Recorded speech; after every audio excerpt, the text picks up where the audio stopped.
welcome to Palace Confidential, your weekly look at all things royal, brought to you from Mail HQ in Kensington. I'm Jo Elvin, and joining me this week is the Mail on Sunday's assistant editor Kate Mearnsey, alongside royal correspondent and author Robert Jobson. So let's start today with you-know-who, Harry and Meghan. They are due back in Europe this weekend for the Invictus Games in the Netherlands. And question marks still hang over whether they will make it to the UK to visit the Queen, who turns 96 next week.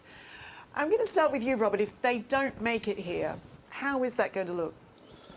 Well, it's a tricky one. I mean, I think it'll look really bad if they don't make it, especially with the Queen's birthday celebrations coming. But there's so many problems, aren't there, with Harry and the in-laws and sorry, there's so many problems at the moment with Harry and the family, with this book coming out soon.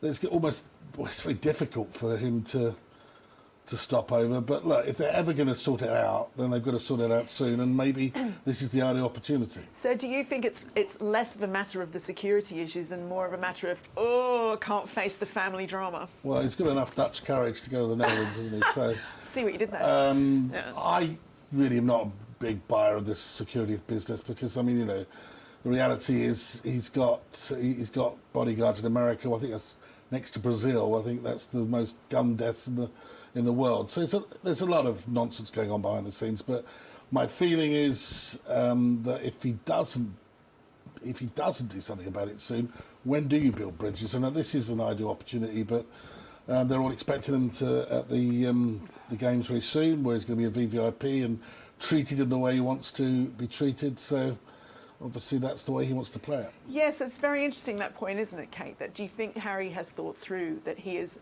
literally across the canal, basically, in the Netherlands? And yet, how will that look if he can't quite make the extra sort of trip?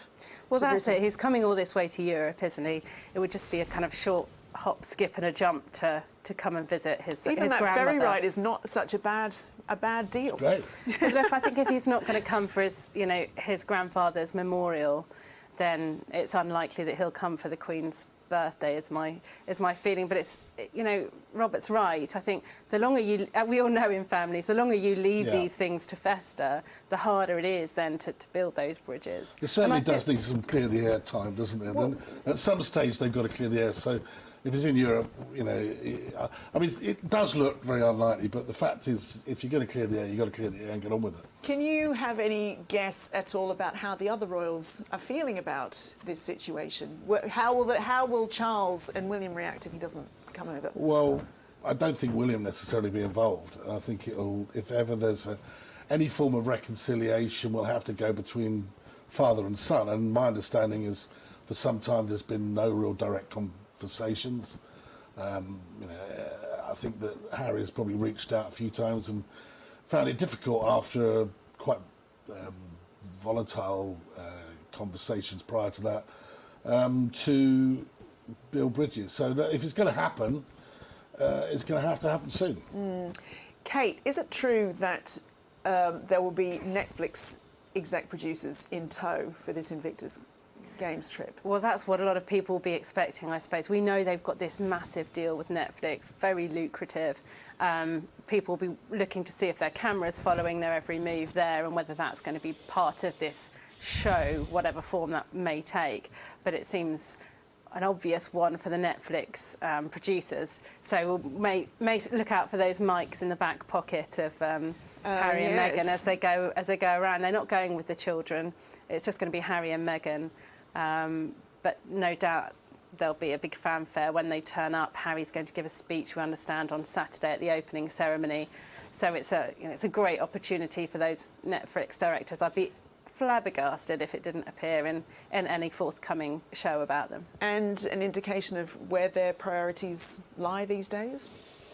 Yeah, I mean, I'm a big fan of the Invictus Games, and I think that we were both there, weren't we, when he saw the Warrior Games in America in Colorado and adopted it, and he's done a great deal of good. I was there in Australia, and when he took it there, and there's a real feel-good factor about it amongst the guys and girls that have been very badly injured and mentally disadvantaged through war, etc., and in the services. So I think he does a great job there. I personally hope he can continue it, because you need an awful lot of money to do it, and you need an awful lot of goodwill from governments, and that's what he's got so far. Whether he can continue that without being a full-time member of the royal family, I don't know. But it'd be a real shame to lose its momentum, because people really do look forward to it. It gives them something, when they're seriously injured, to work to. And this is one of his success stories as well, isn't success, it? Because Harry did serve in Afghanistan twice, and so this is something that's quite personal to him. And actually, you have to hand it to him. It's a great event. Does it lose?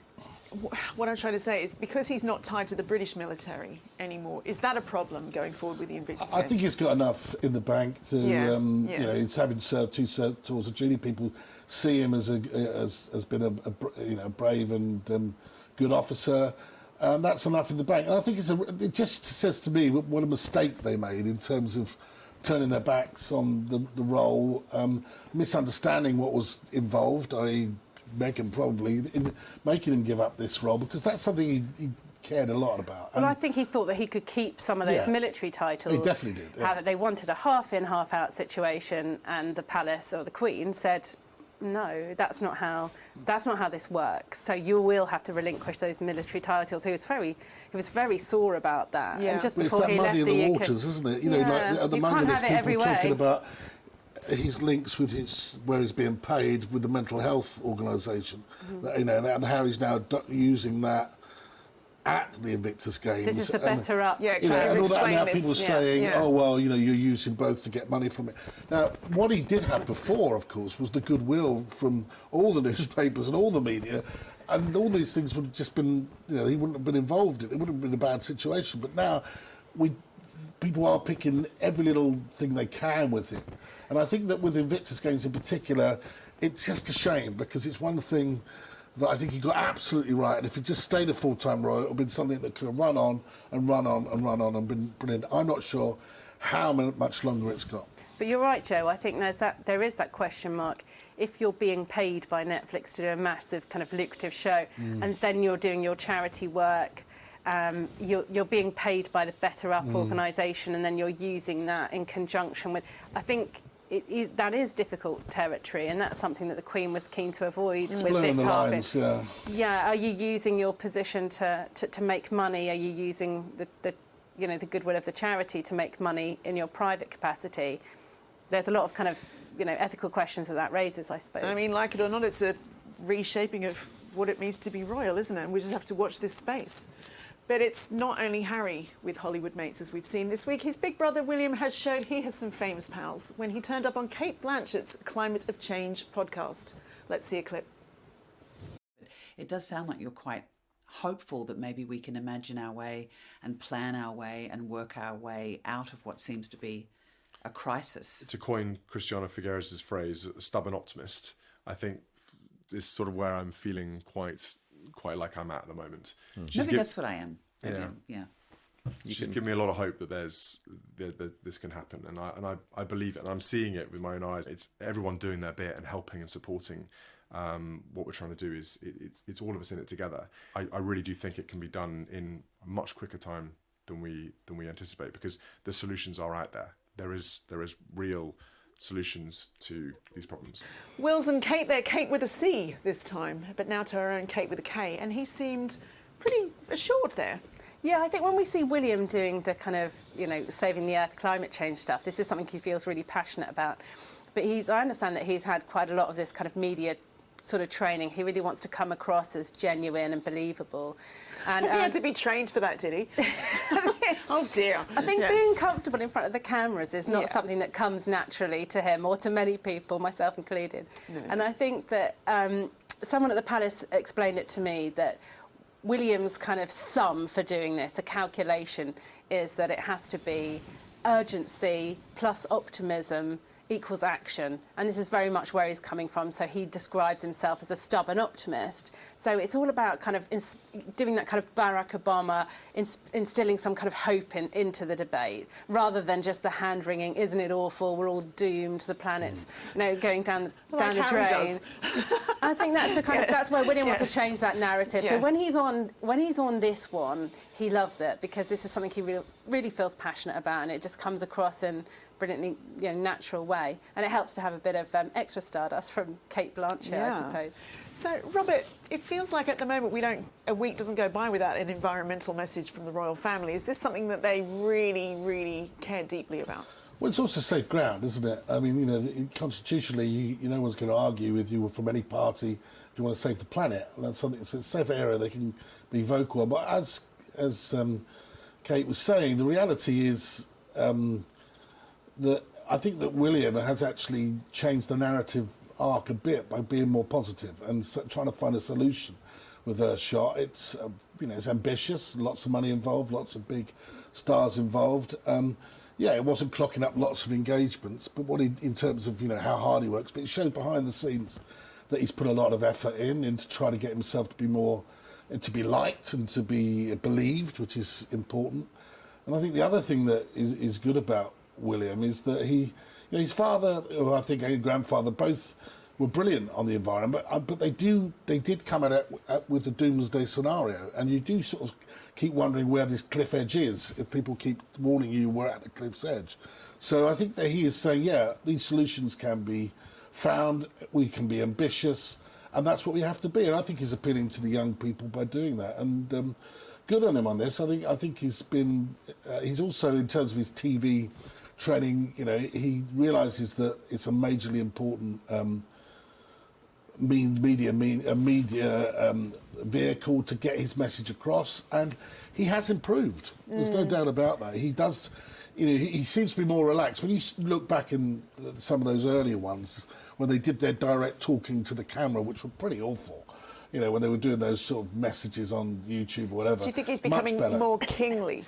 Oh yeah, I do. And I thought we were both on the trip in the Caribbean, which wasn't all doomsday, as I think it just came across that way. And when he came out on the of the Voyager, in his light blue suit with Kate alongside, they looked very much a future king and queen, and I thought he looked on top form. And it's easy to interpret things in different ways, but I thought they performed very well actually. And what about you, Kate? Do you think that he's keen obviously he's keen that the Earthshot Prize gets as much attention as possible, but how is that going, do we think? Well, he's had the inaugural year where he dished out the prizes. It has been a year, hasn't it? Yeah. Yeah, and then so he's on to the next one. The next one the ceremony will be in the USA. On this recent tour, he visited one of the winners. So it feels like it's early days, but I think he sees this very much as a kind of long-term project. His is a job where there is no retirement date. He's going to go on and on in this royal role. So I think it's a kind of, slow start. And in the longer video, Kate Blanchett mentions that she was sad she couldn't be there because of COVID restrictions and things like that. So I think you'll see this go onwards and upwards, bigger, better, big stadium thing. We had Coldplay playing at the last one. So he's really throwing a lot into it, and it does seem quite a sensible route for him to go down. Really. Do you think William and Charles's officers coordinate these conversations? Because with Charles speaking this week about plastics as well, was there coordination there? There should have been, and there wasn't very much, in my opinion. I don't think you want the messages coming out the same week, although I suppose some people might say that gives it bigger impact. I know that that tour of the Caribbean, there was a little bit of disquiet, shall we say, about the fact that it clashed with Charles's trip to Ireland. There certainly needs to be somebody looking at a grid and seeing that they shouldn't clash, particularly when you have fewer, key players on the stage, as it were. They need to organise that grid a lot better. That's fascinating. So, do you think that there's a hint of competitiveness there? Of course. Yeah, that's fascinating. But why should that be? Well, I mean, if you're going to spend the whole week in Ireland working pretty hard, and you're Camilla, for example, you know that if Kate is looking $1 million in the Caribbean, you're not going to get any pictures in the paper. And what's the point of doing the jobs if you're not going to get the publicity that goes along with them? I think it'd have been wiser if those two jobs had been a week apart, say 2 weeks apart with a week gap in the middle, and then there might have been more publicity. And I don't think it's just sort of vanity, is it? I think it's not just sort of Camilla wanting to be in the papers. It's the fact that the work is I want it to be noticed. Exactly. Yeah. The work that they're doing and the sort of spotlight they're shining on important causes.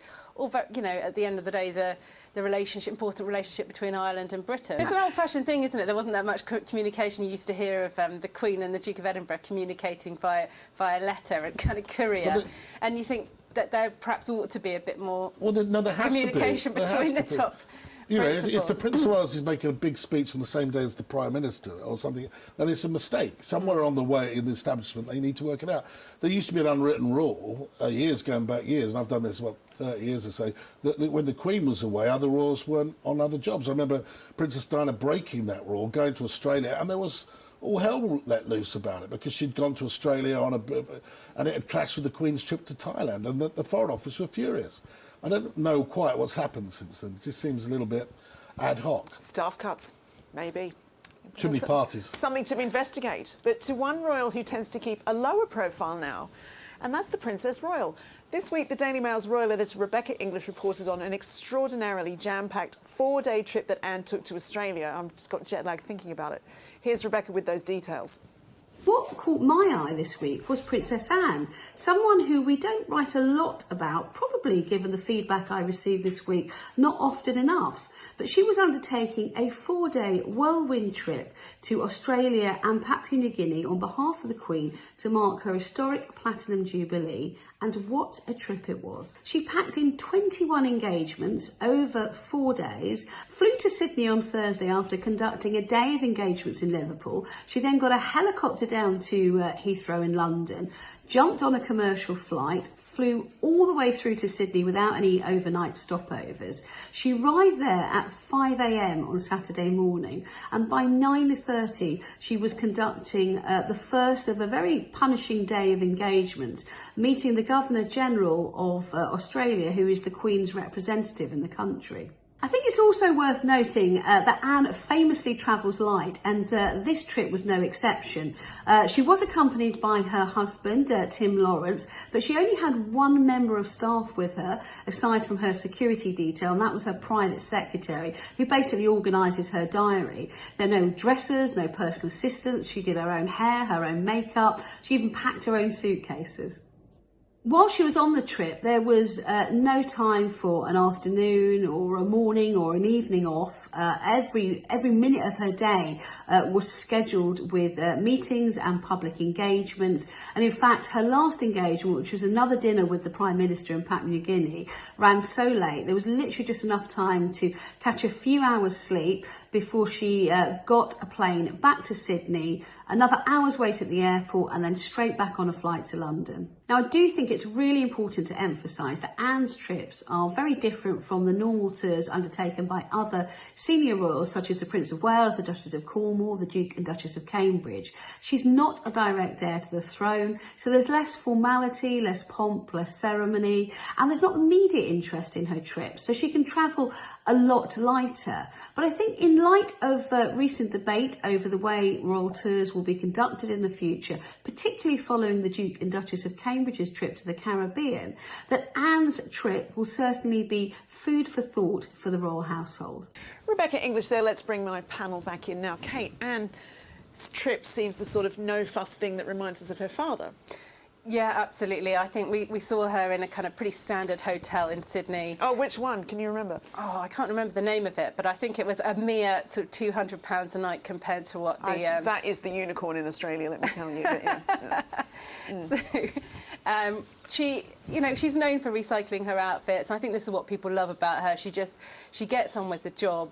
She does her bit. And there was a brilliant anecdote that Zara gave us in an interview once. This is Princess Anne's daughter, obviously, who said that we should go on these royal engagements, and she comes back, throws a pair of grubby old wellies on and stomps off to feed the chickens, and she's still wearing the full makeup and the hair and the pearls.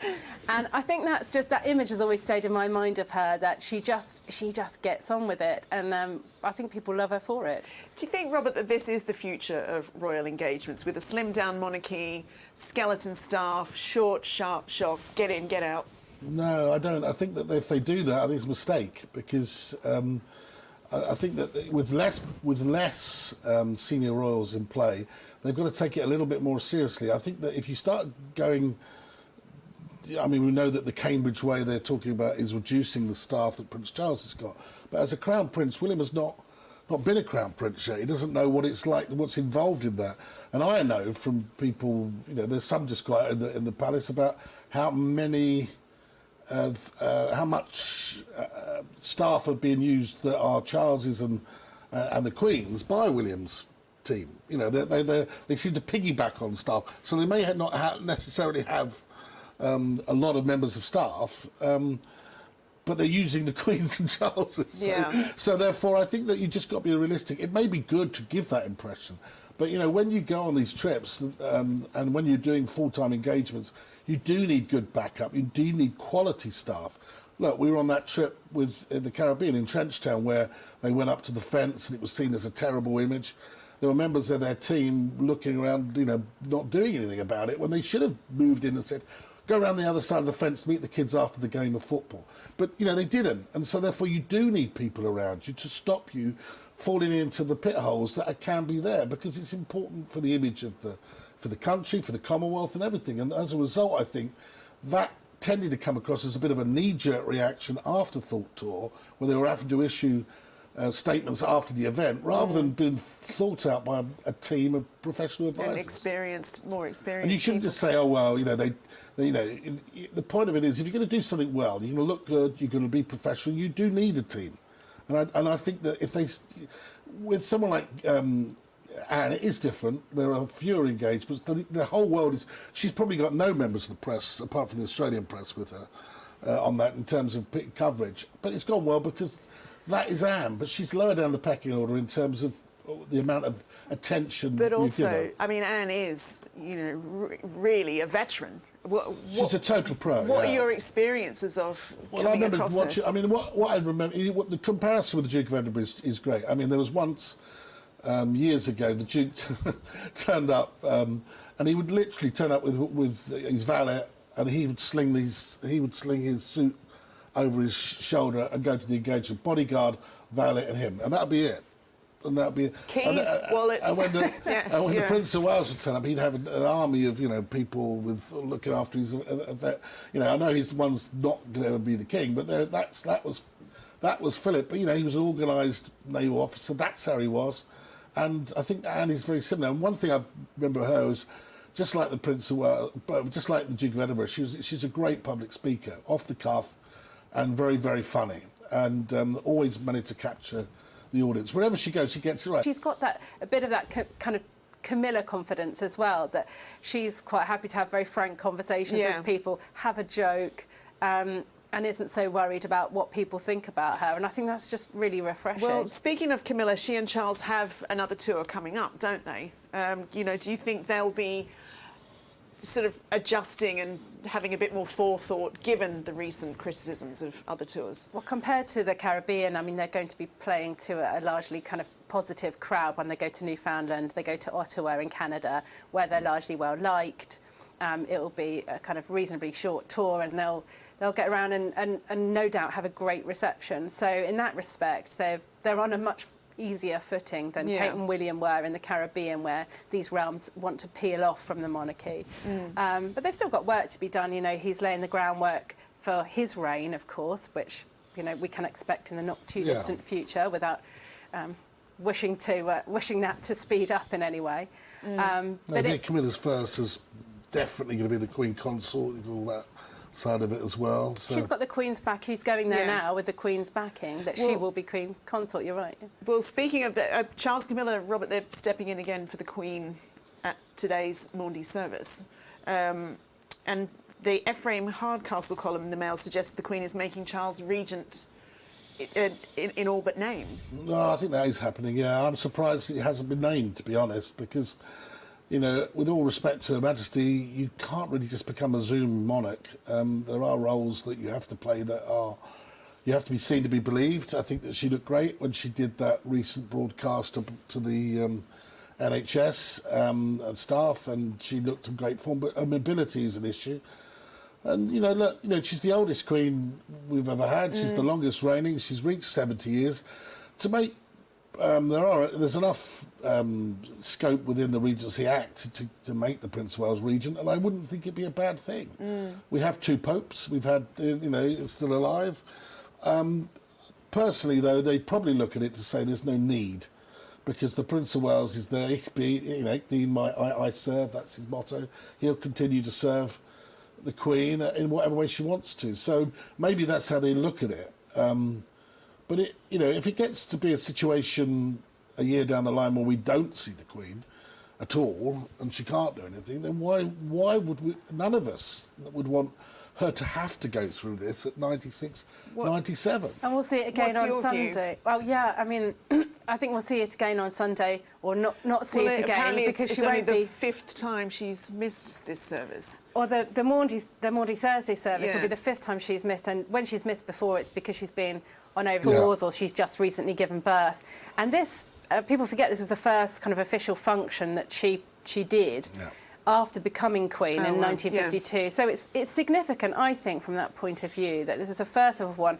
It's a moment, it's sort of the only moment in the royal calendar of the monarch's humility, and it's very significant. So if she's not doing this, we won't see her at Easter Sunday service at church. The palace has said she's unexpected to attend with other members of the family.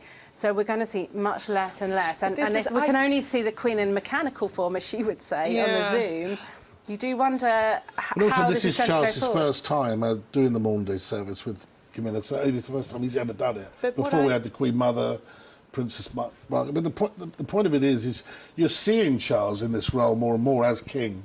Anyway, I mean, he's, by the way he's having to do these, step in for the Queen. It just seems wrong to me that we're putting so much pressure on. Would we put this much pressure on anybody? But tell me, 96-year-old woman, it's ridiculous. What do you think, though? I mean, I wonder if the Queen's putting that pressure on herself. What must that be like emotionally to sort of be going through these series of very public lasts? This, there's like the last time I'm going to visit Buckingham Palace. That must be really emotionally harrowing. Difficult, but she's had a terrible couple of, lots of her friends now. It's not only the Duke of Edinburgh's passed away. He's a huge void in her life, but most of her friends have now passed away, and so you get into a situation which. I just think that the Prince of Wales at 74 nearly is more than deserving of the role of Prince Regent. If he's doing it, give him the title and let the Queen, like we would anybody who's 96, just relax. If she'll let her relax. But that is all we have time for in another fascinating episode of Palace Confidential. My thanks to my expert guests, Kate Manzi, Rebecca English and Robert Jobson. And to you, the viewer, for watching. We will see you next week. Goodbye.